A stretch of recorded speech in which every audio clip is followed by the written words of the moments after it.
수요 예배로 영광 돌리는 사랑하는 성도를 사랑하고 축복합니다. 또 추운 날씨 가운데도 또 하나님의 안전함과 강건함이 넘쳐나기를 기원합니다. 지난주에 제가 어떤 권사님한테 혼났어요. 목사님만 생각하고 난방을 일찍 꺼가지고 발치러서 죽을 뻔했다고. 근데 뭐 죽지 않은 거 보니까 괜찮은 것 같은데, 그래서 오늘은 그냥 예배 끝날 때까지 난방 키라고.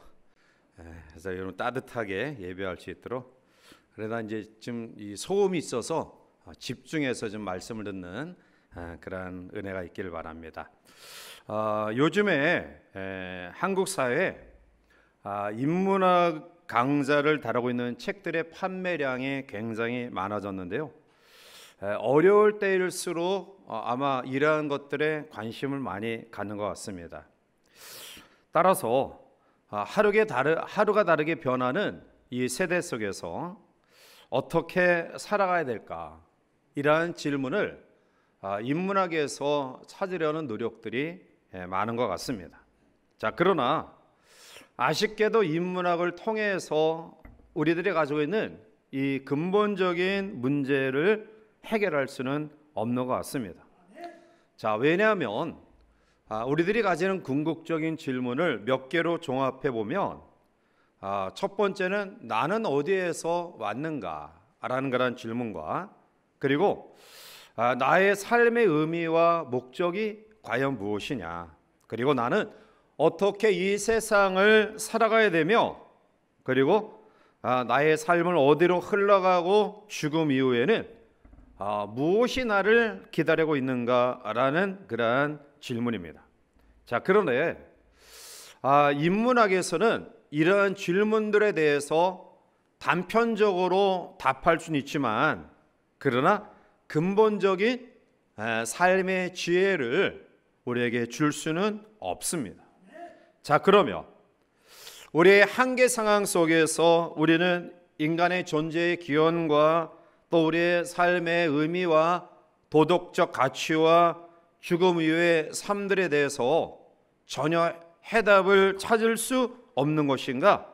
결코 그렇지 않죠. 우리에게 이 모든 것들에 대한 답을 주시는 책이 있으니 그것이 바로 성경이고요. 그리고 이 성경 가운데에 모든 질문에 대하여 그 해답의 언제나 중심부에 등장한 분이 계신데요. 그분이 바로 예수 그리스도이십니다. 골로새 교회는 이단과 거짓 교사들의 미혹으로 진통을 겪고 있었는데요. 그들은 예수보다 더 나은 지식이 있다, 예수가 아닌 다른 길이 있다라고 가르치면서 이러한 유혹과 꾀임을 통해 교회를 혼돈 속에 빠뜨리고 있습니다. 그래서 바울은 골로새 교회에 편지하는 가운데 특별히 예수 그리스도가 어떤 분인가, 그래서 성경 가운데서 기독론을 가장 잘 설명하고 우리에게 말씀하는 책이 바로 골로새서입니다. 우리는 골로새서 1장을 통해 바울이 골로새 교회에 소개하는 예수님에 대해서 살펴봤고요. 그리고 계속해서 골로새 교회 성도를 향하여 예수 그리스도를 알아갈 것을 말씀하고 있습니다. 그리고 오늘 본문에서 바울은 골로새 교회 성도를 향한 뜨거운 그의 관심을 이야기하고 있는데요. 자, 우리가 1절부터 같이 강의하면서 또 말씀을 상고합니다. 자, 1절을 우리 같이 가서 함께 읽어보겠습니다. 내가 너희와 라오디게아에 있는 자들과 물론 내 육신의 얼굴을 보지 못한 자들을 위하여 얼마나 힘쓰는지를 너희가 알기를 원하노니. 아멘. 자, 여기서 나는 바울을 가리키고 너희는 골로새 교회 성도를 가리키고, 그리고 이어서 라오디게아에 있는 자들, 그리고 더 나아가 내 육신의 얼굴을 보지 못한 자들, 이렇게 말씀하고 있죠. 자, 여기서 내 육신의 얼굴을 보지 못한 자들은 이 에바브라가 양육하고 있었던 히에라볼리 성도들로 추정됩니다. 따라서 바울은 골로새 교회, 그리고 라오디게아 교회, 그리고 에바브라를 통해서 양육되는 히에라볼리 교회 성도들을 위해 간절히 기도합니다. 자, 왜 골로새 교회 외에 라오디게아 교회 그리고 히에라볼리 교회 성도들에게도 관심을 가지고 있느냐? 그 이유는 골로새 교회를 위협하는 이 거짓 교사들의 가르침이 라오디게아 교회에도 영향을 미쳤기 때문입니다. 그래서 바울은 이 골로새서를 보내면서 이 편지가 골로새 교회 성도들뿐만 아니라 라오디게아 성도들에게도 전달되어서 듣기를 원했죠. 그래서 골로새서 마지막 4장 16절에 보면 이 편지를 너희에게서 읽은 후에 라오디게아인의 교회에서도 읽게 하고 또 라오디게아로부터 오는 편지를 너희도 읽으라 라고 말하면서 골로새 교회 그리고 라오디게아 교회 성도들도 바로 이것을 알고 또 듣고 그리고 바르게 믿을 것을 강조하고 있습니다. 특별히 바울은 오늘 계속해서 골로새 교회 성도들에게 어떻게 믿음 생활에 나갈 것을 간곡하게 기도하고 있냐면 2절에 넘어가서 계속적으로 이야기하고 있죠. 자, 2절 넘어가서 우리 함께 옵니다. 이는 그들로 마음의 위안을 받고 사랑 안에서 연합하여 확실한 이해의 모든 풍성함과 하나님의 비밀인 그리스도를 깨닫게 하려 함이니 아멘. 골로새 교회 성도들과 라오디게아 교회 성도들에게 끊임없이 관심을 갖고 애쓰는 이유는 바로 하나님의 비밀인 그리스도를 깨닫게 하기 위함이다. 그것이 바울의 목적이었어요. 보다 구체적으로 하나님의 진리를 알게 하기 위함이다 라는 겁니다. 예수 그리스도를 통해서 구원을 얻었다. 그리고 하나님의 백성 되게 하신다. 이란 하나님의 뜻과 계획을 이야기하고 있습니다. 당시 유대주의자들 가운데는 예수님을 사회 전복을 꾀하다가 십자가형으로 죽은 비천한 몫으로 여기는 사람도 있었고요. 약간 진리의 마음이 열린 사람들은 아마 훌륭한 선지자였다라고 이야기하는 사람도 있고요. 또 반면에 오늘 사도 바울 같이 예수님을 인격적으로 만난 그런 사람들은 예수님을 메시아 하나님으로 믿었습니다. 자, 따라서 바울은 변질될 수 없는 복음의 내용이 골로새 교인들에게 전달되어지길 원하고 그리고 그들이 바로 그리스도를 깨달아 알기를 원했던 것입니다. 바울은 예수님을 아는 것이 모든 것들에 대해 근본적인 지혜와 지식을 경험하는 것이다 라고 이야기합니다. 3절에서 그 안에는 지혜와 지식의 모든 부하가 감추어져 있느니라 라고 말합니다. 예수 그리스도 안에는 모든 지혜와 지식이 감추어져 있다라는 것입니다. 그래서 그 당시에 구원의 수단으로 보편적으로 주어진 진리가 아니다. 이것은 특별한 사람들이 특별한 가운데 깨달아 알 수 있는 것이다 라고 자기 우월감을 가지고 편협된 논리로 접근하는 거짓 교사들, 이단들의 유혹을 물리치며 예수 그리스도를 아는 것이 참 하나님을 아는 것이다. 구원을 위한 모든 지혜와 지식은 그리스도 복음 안에 다 들어가 있다라는 사실을 계속해서 반복해서 강조하고 있습니다. 자, 4절 넘어가서 또 우리 함께 보겠습니다. 내가 이것을 말함은 아무도 교묘한 말로 너희를 속이지 못하게 하려 아멘이 아멘. 바울은 이 말씀을 무엇에 염두를 두고 이야기하고 있냐면 사람의 몸은 악한 물질이다. 그래서 선하신 하나님은 악한 육의 몸을 입고 이 땅에 오실 수 없다. 그 당시에 가장 횡행했던 이 그노시스주의, 즉 영지주의를 염두에 두고요. 그리고 예수님은 사람처럼 보였을 뿐이지 실제적으로 사람은 아니었다라는 이 가연설을 염두에 두고 아니다. 내가 이것을 말하면 교묘한 말로 너희를 속이지 못하게 하기 위함이다 라고 말합니다. 예수님은 참 하나님이시며 그리고 참 아들이시다. 그래서 이 땅에 육신의 몸을 입고 오셨고 예수 그리스도 이 복음 안에 하나님의 모든 지식을 알 수 있도록 계시되었다. 이것이 바로 사도 바울이 강조하는 신앙입니다. 당시 이단들은 교묘하게 사람들의 마음을 훔쳤어요. 복음을 완전히 부인하지는 않으면서도 율법을 지켜야 된다. 그것을 힘써 지켜야지만이 구원을 얻을 수 있다라는 그러한 논리로 사람들을 미혹했어요.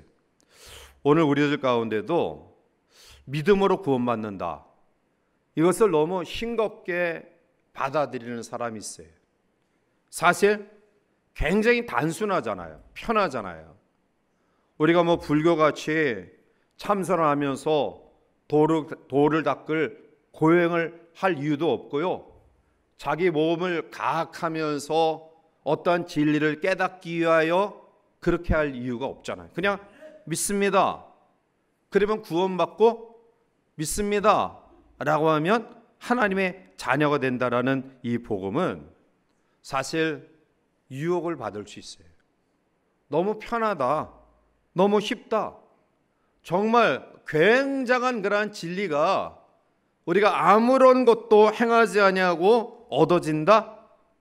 그래서 이단들은 이 단순한 복음을 싱겁게 여기게 하면서 어떤 성령의 충만함, 또 은사와 기적과 표적과 이러한 것들을 더해서 자기들이 전하고 가르치는 복음이 그냥 일반적으로 너무 쉽게 얻는 기독교의 편안한 그러한 진리가 아니다. 이것은 정말 우리들의 간절함과 노력과 그리고 우리의 눈으로 보이지 아니하는 초자연적인 여러 가지 역사를 통해서 특별한 존재다. 그렇게 유혹해. 오늘 우리들 가운데 물론 성령 충만, 성령의 은사, 그리고 성경이 기적의 책인 것처럼 치유, 신유, 기적의 역사, 이러한 것들이 우리의 삶에 필요해. 그러나 이러한 것들이 본질적인 구원을 완성하는 데 있어서 보충적으로 필요한 것은 아니라는 사실이에요. 구원받는 데는 오직 복음이면 완전하고 충분함을 믿으시기 바랍니다. 다른 것을 겸해서 안 돼요.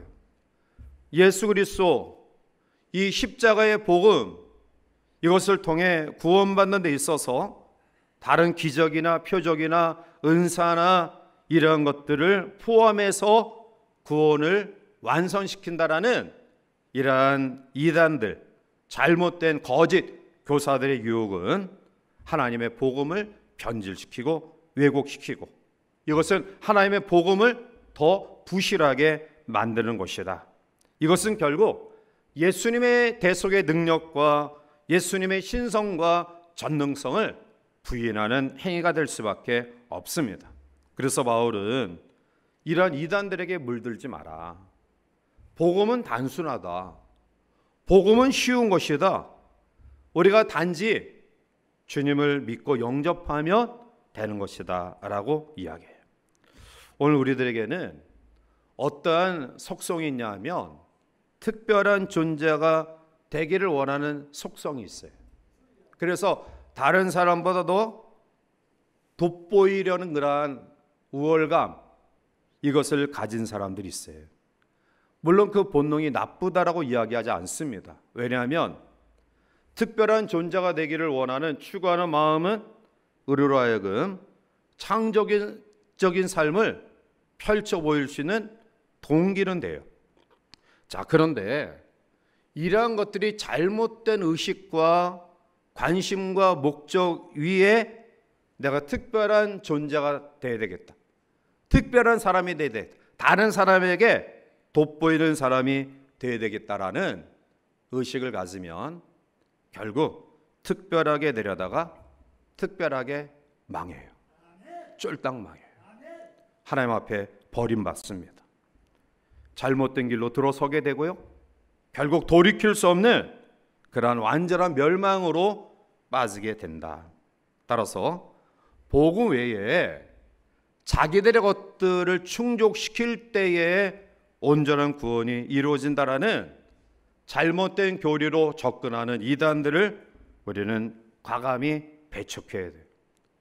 비밀 의식을 가지고, 비밀 모임을 가지고, 비밀 교제를 가지고 내세울 만한 떳떳한 행동이 아니기 때문에 자꾸 뭔가 감추려는 마음을 가진 행위는 우리들이 경계해야 될 전형적인 이단의 모습이다. 따라서 소아시아를 휩쓸던 거짓 교사들에 의해 성도들이 미혹될 때에 오늘 그럼에도 불구하고 골로새 교회는 든든히 세워져 가고 있음을 사도 바울은 기뻐했어요. 그리고 이러한 속에서 그들을 흔들려가는 그러한 미혹의 영들에 대해 다시 한번 과감히 물리치기를 원하는 마음으로 오늘 바울은 골로새 교회 성도에게 편지하는 거예요. 자, 따라서 오늘 5절에 그들에게 다시 한번 격려하면서 이렇게 부탁합니다. 자, 우리 5절 함께 보겠습니다. 이는 내가 육신으로는 떠나 있으나 성령으로는 너희와 함께 있어 너희가 질서 있게 행함과 그리스도를 믿는 너희 믿음이 굳건한 것을 기쁘게 봄이라. 염려를 이야기하면서 그럼에도 불구하고 너희의 믿음을 보니 내가 기쁘다라고 이야기하면서 그럼에도 불구하고 골로새 교회 성도들이 가져야 될 믿음에 대해서 이제 6절과 7절에 세 가지 당부를 이야기하고 있습니다. 이제 온전한 복음 안에 거하는 성도의 삶은 어떠한 삶이 되어야 되느냐. 자, 오늘 6절과 7절 말씀 속에서 세 가지 권면을 우리 같이 한번 살펴보고자 하는데요. 첫 번째는 예수님 안에서 행해야 된다라고 이야기합니다. 자, 6절 넘어가서 함께 봅니다. 그러므로 너희가 그리스도 예수를 그 안에서 행하되. 아멘.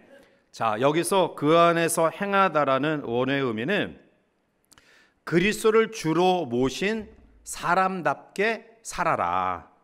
그리스도를 주로 모신 자답게 살아라 라는 의미예요. 자, 왜냐하면 오늘 6절에 너희가 그리스도 예수를 주로 받았으니 라고 해요. 왜 우리가 예수를 닮은 자답게 살아야 되느냐? 그것은 예수님을 우리에게 하나님이 주로 주셨기 때문에 그래요. 주로 받았으니. 예수를 우리의 주인으로 하나님이 주셨어요. 자, 그러면 예수님을 주인으로 모신 우리는 당연히 그분의 삶을 닮아야 돼요. 그래서 오늘 바울은 그리스도 예수를 주로 받았기 때문에 그 안에서 주로 모신 자답게, 즉 그분을 닮은 삶의 모습으로 살아라 라는. 사랑하는 성도 여러분, 오늘 그 안에서 행한다라는 말은 예수님을 닮아간다라는 말이에요. 이것은 멈춤이 아니라 성장, 진보를 이야기합니다. 머물러 있는 것이 아니라 점점 발전해야 돼요. 어제보다는 오늘이, 오늘보다는 내일이 우리의 신앙이 진보되어야 돼요. 좀 더 성장해야 돼요. 주님께 속한 사람, 즉 주로 받은 그러한 사람들은 주와 함께 행해야 돼요. 주를 떠나서도 안 되고요. 주의 뜻과 상관없이 자기 마음대로 살아서도 안 돼요. 하나님의 뜻이, 주님의 뜻이 내 뜻이 되어야 되고요. 주님의 기쁨이 내 기쁨이 되어야 돼요. 따라서 그 안에서 행한다 라는 말씀의 의미는 예수님을 꼭 부여잡고 예수님 중심으로 예수님을 닮아가는 삶을 이야기합니다. 우리는 예수님에 대해서 너무 많이 알아요. 그러나 아는 것으로 끝나서는 안 돼요. 아는 만큼 실천해야 돼요. 믿는 대로 행함이 있어야 될 것입니다. 바로 바울이 아름다운 믿음 위에 세워져가는 골로새 교회 성도들에게 많은 유혹 가운데서도 그들을 뜨겁게 사랑하며 관심을 가지고 당부했던 내용은 예수를 주로 모신 자답게 그리스도를 닮아 살아라. 두 번째, 오늘 7절에 믿음에 굳게 서라고 말씀하죠. 자, 우리 7절 넘어가서 함께 옵니다. 그 안에 뿌리를 박으며 세움을 받아 교훈을 받은 대로 믿음에 굳게 서서 감사함을 넘치게 하라. 아멘. 자, 두 번째로 골로새 교회 성도들에게 당부한 부탁의 말씀은 믿음에 굳게 서라. 자, 믿음에 굳게 서기 위해서는 뿌리를 깊이 박아야 돼. 자, 식물은 뿌리를 박는 데서 자양분을 섭취하며 자라요. 왜냐하면 이 뿌리를 내리는 것이 대단히 중요하죠. 왜냐하면 뿌리에는 생명이 있기 때문에 그래요. 뿌리가 없으면 생명은 없습니다. 자, 꽃꽂이를 보면 우리가 잘 알 수 있죠. 지금 화분으로 우리 장식했지만 꽃꽂이를 보면 여름 같은 경우는 우리 강 집사님이 매주 꽃꽂이를 바꿔요. 그렇죠? 근데 굉장히 예쁘잖아요. 예쁜데 일주일 못 넘어가요. 목양실에도 우리 집사님이 교회 꽃꽂이 할 때 이렇게 조그만 그러한 화병에다가 갖다 주는데요. 그런데 목양실은 더 빨리 시들어요.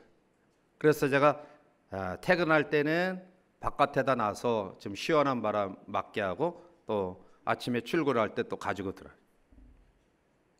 또 꽃꽂이 얘기가 나왔으니까 한마디 하는데요. 제가 예전에는 이제 여러 교회를 섬기면서 이 꽃꽂이를 보잖아요. 그러면은 꽃꽂이 뒷면은 신경을 안 써요. 그러니까 전부 다 앞을 향해서 활짝활짝 피어 있고 뒤에는 그냥 밋밋하게. 그런데 우리 강 집사님은 뒤에까지 이 꽃망울이 예쁜 거를 꽂아 놓으시더라고요. 일부러 그러신 거죠. 그렇대요. 나 보라고. 여러분들은 꽃꽂이 예쁜 거 보고 계신데 저는 뒤에 앉아서 보면 이 뒤에는 바짝바짝 절벽같이 세워진 것만 예전에는 봤는데 우리 강 집사님은 뒤에까지 꽃망울을 이제 사면화로 이렇게 하더라고요. 그래서 저도 뒤에서 예쁜 꽃꽂이를 감상하고 보는데요. 아무튼 간에 꽃꽂이는 아무리 화려하고 예쁜 꽃이라 할지라도 여름에는 일주일 못 가요. 겨울에는 한 2주 정도 되면은 바꿔야 돼. 왜일까요? 뿌리의 차이예요. 뿌리를 깊게 박은 나무, 그것은 어떠한 비바람에도 무너지지 않아요. 그러나 뿌리가 얕게 박힌 그런 나무는 쉽게 쓰러져요. 오늘 우리의 신앙도 마찬가지예요. 그 안에서 뿌리를 내려야 되죠. 여기서 그 안이란 예수 그리스도를 가리켜요. 우리의 신앙의 핵심은 언제나 예수님이어야 됩니다. 예수님이 아닌 환경, 사람, 여건에 우리 신앙의 근거를 두면 그것의 변화 따라 우리의 신앙이 완전히 가라앉아요. 사람에 따라 휩쓸리고요. 환경에 따라 좋을 때는 내가 하나님께 감사가 충만한데 어려우면 하나님 왜 나에게 이런 어려움 주셨습니까? 믿음까지 포기해버려요. 어떤 세상적인 명예나 권세 여기 신앙의 뿌리를 세우면 그것을 이루지 못했을 때는 예 없이 나가 넘어 떨어져요. 오늘 열심히 하던 사람들이, 신앙생활 오래 했던 사람들이 왜 무신론자처럼 전락하느냐? 그들의 근본적인 신앙의 근원이 그리스도 안에 세워지지 못했기 때문에 그래요. 사람 따라 흔들리고 환경 따라 흔들리고 어려우면 하나님 팔아버리고 주님 불평하고 원망하고. 그래서 오늘 바울은 골로새 교회 성도들에게 믿음에 굳게 서라. 그러기 위해서는 그 안에서 뿌리를 깊게 내려야 될 것을 이야기해요. 오늘 사랑하는 성도들의 삶 속에 예수님이 우리의 신앙의 삶의 초점이 되시길 바랍니다. 주님을 늘 묵상하고 주님에 의해서 우리의 신앙의 삶을 세워야지, 그렇지 않으면 여러 가지 유혹과 또 여러 가지 사설 속에 넘어지고 쓰러질 수밖에 없다. 마지막 세 번째로 바울은 골로새 교회 성도들에게 오늘 7절 하반절에 감사함을 넘치게 하라. 자, 7절 말씀을 우리 다시 한번 함께 읽어보실까요? 그 안에 뿌리를 박으며 교훈을 받은 대로 믿음에 굳게 서서 감사함을 넘치게 하라. 아멘. 감사는 믿음의 척도 가운데 가장 중요한 요소예요. 믿음이 좋은 그런 분들을 보면 언제든지 범사에 감사하는 삶을 살아요. 감사는 눈에 보이지 아니하는 믿음에 대한 눈에 보이는 증거예요. 눈에 보이지 않는 하나님의 은혜에 대한 눈에 보이는 응답이 바로 감사예요. 그래서 감사가 넘치는 사람은 은혜가 넘치는 사람이에요. 감사가 넘치기 위해서는 그리스도가 누구신가? 그가 나를 위해 무엇을 하셨는가? 그 은혜가 얼마나 크고 놀라운가를 알아야지만이 감사가 넘쳐나요. 그리스도의 대속의 은혜, 십자가의 은혜, 그 놀라운 사랑에 대해서 우리가 바로 알할 때 우리는 어떠한 경우에도 저절로 감사가 넘쳐나. 은혜를 모르는 사람이 어떻게 감사할 수 있어요? 예수 그리스도의 십자가의 그 보혈의 은혜를 확신하지 못하는 사람이 어떻게 어렵고 힘들 때, 건강을 잃어버릴 때, 물질적인 손해가 있을 때 감사할 수 있느냐라는 거예요. 그리스도의 이 십자가의 복음의 진리를 우리가 아니까 우리가 이 땅에서 조금 불편하고 조금 연약하고 조금 열악한 가운데 있다 할지라도 결코 빼앗을 수 없는 천국의 비밀, 그 하나님의 놀라운 은혜를 우리가 마음속에 품으니까 그래도 감사할 수 있는 겁니다. 사랑하는 성도 여러분, 은혜를 모르는 사람이 무슨 믿음이 있다라고 이야기할 수 있을까요? 믿음은 은혜를 깨닫는 눈이에요. 믿음은 우리를 하나님 앞에 세우는 일이고요, 우리가 하나님 앞에 얼마나 죄인인가를 깨달아 변화된 삶을 경험하는 것이고요, 하나님의 놀라운 사실을 그대로 받아들이는 것이 바로 믿음입니다. 기독교에서 이 고백은 대단히 중요해요. 따라서 우리가 하나님 앞에 감사의 표현은 대단히 소중하고 중요하다. 그래서 감사함을 넘치게 하라 말씀. 이제 말씀을 맺습니다. 결론적으로 사도 바울이 골로새 교회 성도들에게 강조하는 내용은 예수 안에 있으라, 복음 안에 있으라 라는 말씀이에요. 여러분, 우리가 이 땅에서 가장 큰 축복과 또 은혜는 예수 안에 거하는 것보다 더 큰 축복이 어디 있느냐라는 겁니다. 반대로 우리가 치러야 될 가장 값비싼 대가는 예수님과 교제하는 기쁨을 잃어버리는 거예요.